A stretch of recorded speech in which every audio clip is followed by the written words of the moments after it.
Okay, so we just had a thunderstorm pull through, and I'm just going to give a view of the pond. So it's a little messed up because of the storm, but there's my little fountain that kind of keeps getting stuck. That's all the parrot's feather, just full of little babies.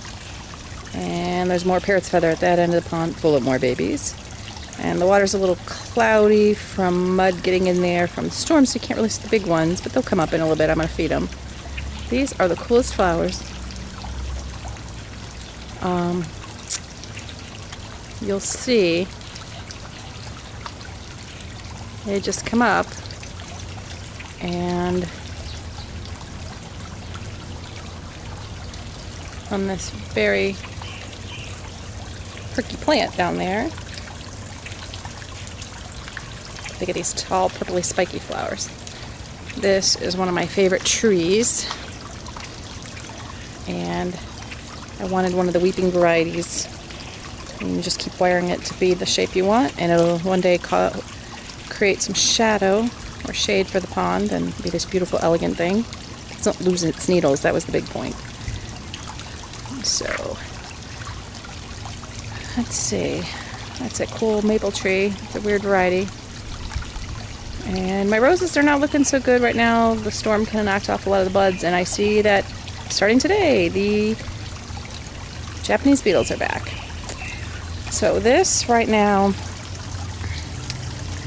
is the fountain, making its nice little tinkling noise, bringing the water in through the parrot's feather, which then further cleans it. And I don't know if I can see any of the babies, but I just actually caught a whole bowl full of them. I don't know if you can see them.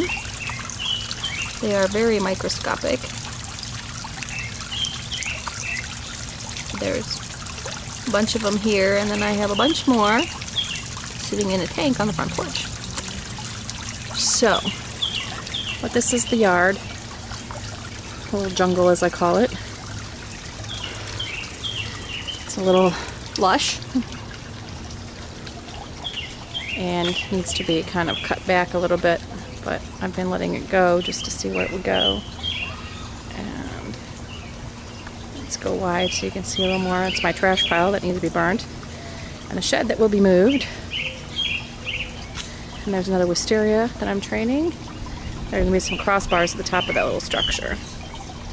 So, as you can see, it's not a very big yard. It is just tiny, tiny.